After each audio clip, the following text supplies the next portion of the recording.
Good morning, Dr. Samira and my fellow researchers.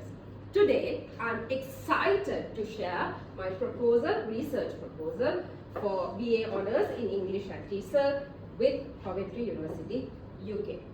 So before we get into the nitty-gritties of the presentation, let me give you a quick overview of what we will be looking at through this presentation. So I will be starting off with the problem statement. Then we will be moving on to the rationale, the big why, then the research questions, a little bit of a literature review, the methodology, how I'm going to do it, and then I'll be giving you how I will be actualizing my research, and then we will end up with the references. So, moving on without further ado, let's go into the problem statement. Before I show you the problem statement, let me give you a quick story with regarding to how I came across my research gap. So all of you remember that we were asked a few months back to go through a research area that we want to study. While I was doing that, just like everyone else, I got distracted. And within no seconds, I was in Instagram, scrolling through the myriads of pictures of my friends going through and putting those little hearts, right? While I was doing this, it dawned upon me the influence the social media has on our daily lives, isn't it? Yeah, all of us, most of the time, we take our phone just to see, our social media platforms, either to share a status through Facebook, or to watch that missed episode through YouTube, or to put up those family pictures in Instagram, isn't it? And we just don't stop there. Instead, we take our phone time to time just to see who has put up those little likes or the little hearts or who's following us. So this is the impact of social media on our daily lives. So while that dawned upon me, I was also thinking, okay, there's this big question that came across in my mind. Does it have an impact on language learning as well? Does it? The prevalence of influence of social media and the possible impact that it could cause for language learning did make it a considerable area for my investigation. Now that's how I came across my problem statement.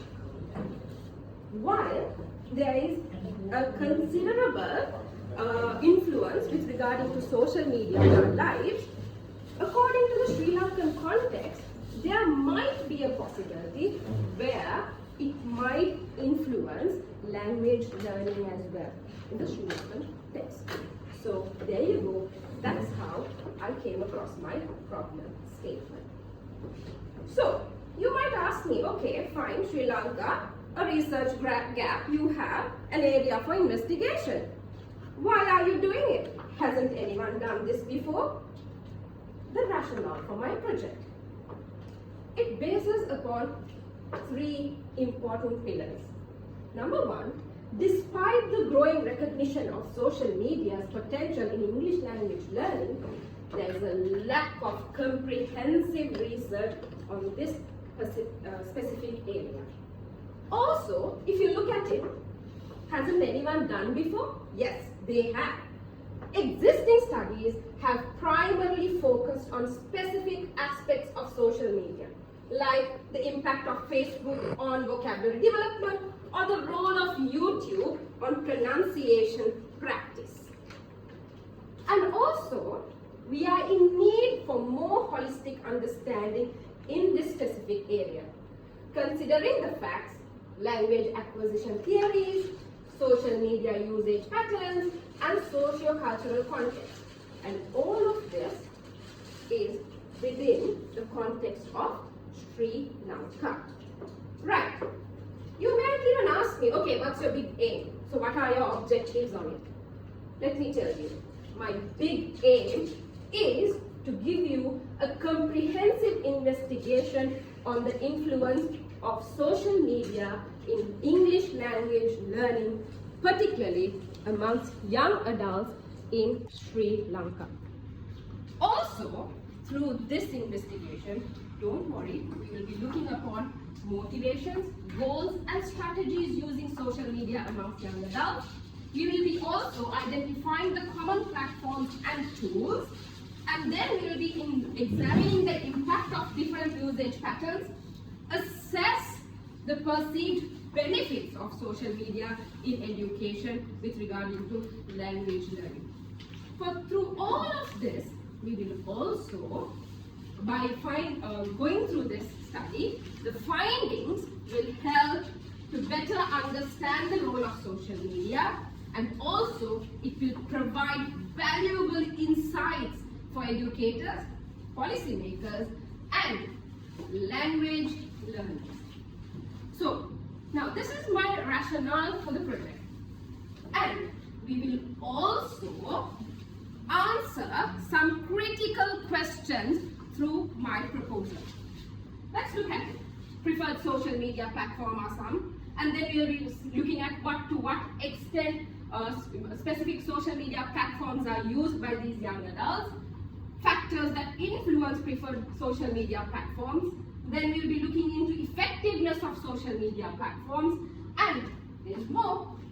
We'll be looking at key types of English language learning resources, activities that is available, and we will also look at the significant variation in usage based on demographics.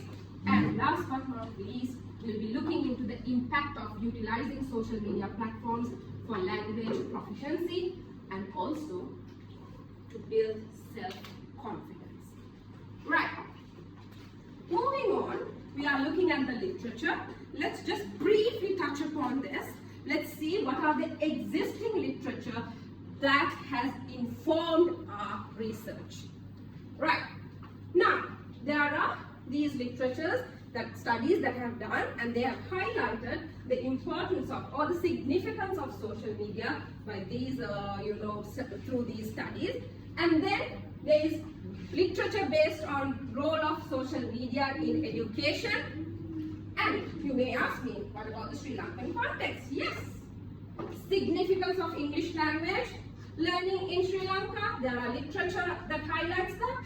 And then we have social media usage for language learning in Sri Lanka. There are studies that highlight on those areas.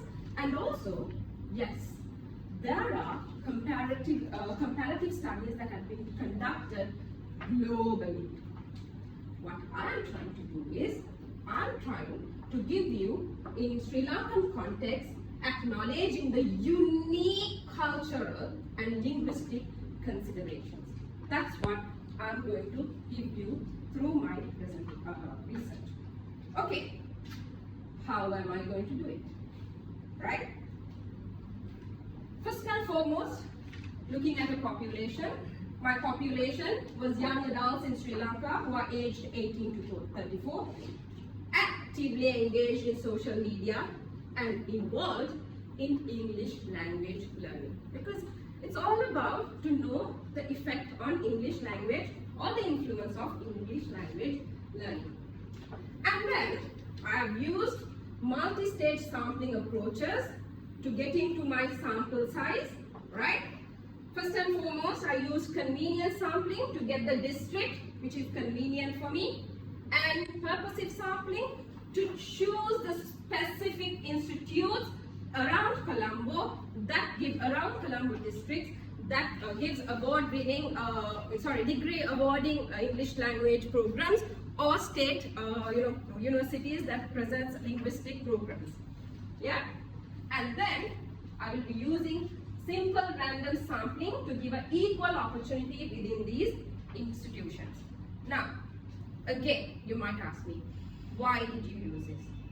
The purpose of this strategy aims to maintain sample representativeness and address research objectives effectively. Am I the only one who is doing it? No. There are studies who have conducted this specific method in their studies with regard to social media, and they have proven it. Not just me. Right. And also, my sample size is 200 participants, because I'm looking at Sri Lanka. However, I'll not be able to go through each and every one. So the sample size is deemed adequate to provide a comprehensive understanding of the research questions given the resource constraints and the research objectives. Right?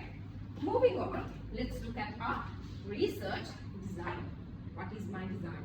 Explanatory sequential mixed method design is what I'm taking in for my research. Again, not just me, there are studies that have conducted this before, and then they have come across this specific design is the most suitable to get finding for a research as such. Now this will happen in two phases. Phase number 1, I'll be collecting quantitative data and analyze it. So phase number 2 will be qualitative data collection and analyzing. Now why am I doing this? To provide a comprehensive understanding of quantitative results which will be supported through qualitative data. Right. Moving on, the data collecting procedures. Quantitative data will be collected through structured online surveys. Qualitative data, semi-structured interviews, and then statistical softwares will analyze these data that I take. Right. Moving on, now the actualization of my research. I've put it onto a Gantt chart so it's easy for you to look through. Starting off with data collection, moving on to data review, the chapters and the references, final draft as per my plan will be coming through in January, the second week of January, and the submission will also happen within those weeks. So basically, this is what my proposal is all about. Thank you so much, and these are the references that I've taken. Thank you very much for listening. I'm open for questions and suggestions.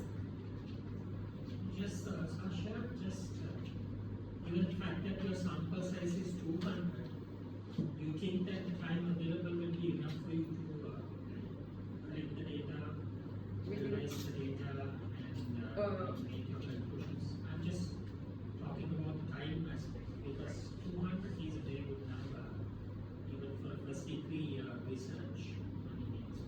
Even for master's level research, it's a good number.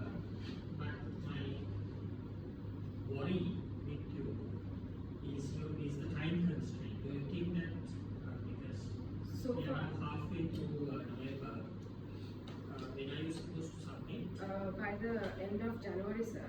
So, however, with regarding to with this data collection, data analysis, and everything, do you think that the time is sufficient for you?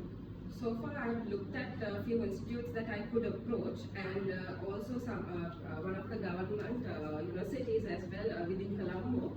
So I'm looking at those. But if you think, sir, if it is a suggestion for me to bring down the number. No, I'm not suggesting you to bring it down. I understand, but I'm just asking you whether the time factor is enough for you to manage your. Most probably, I will be able to shoot. And also, if you're talking about 200, are you looking at 200 respondents? So are you going to, at the whole sample that you're going to give the questionnaire or whatever, 200?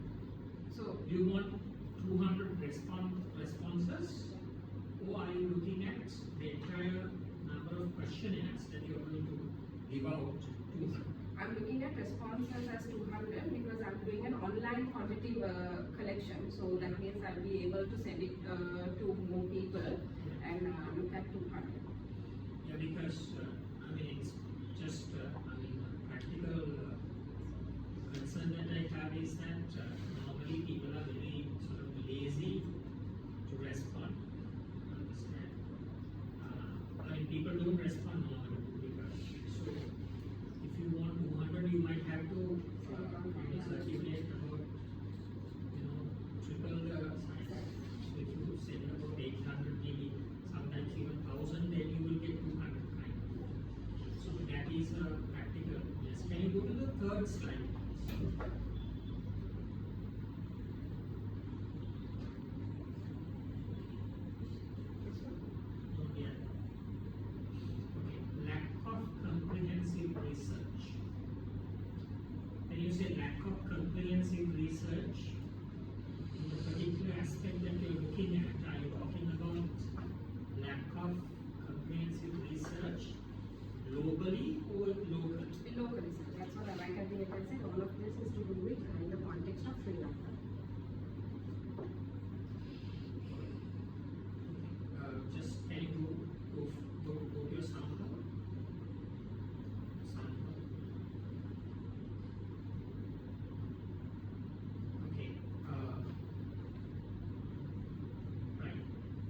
perfectly all right. Young adults, 18 to 34, right? You have given the rationale also actively engaged in social media.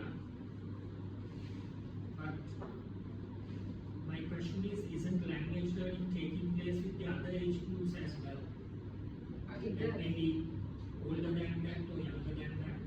It does, but then again, I'm looking to this specific age group because they are the ones who are actively engaged in social media, and there is, data from different types of because there are data from different types of sites that is given, and also from central bank saying that this is this age group are the actively ones who are into social media with regarding to those aspects.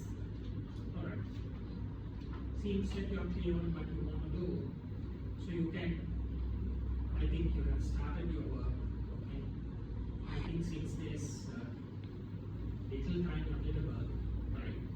From now onwards, like if you have come up with your questionnaire and everything, everything better, like start collecting data, okay? And the questionnaire that you're going to circulate also, since I also Yes, sir. And I have already put up one questionnaire, so I wanted to come and show it to you. But yeah, better. And also, like I told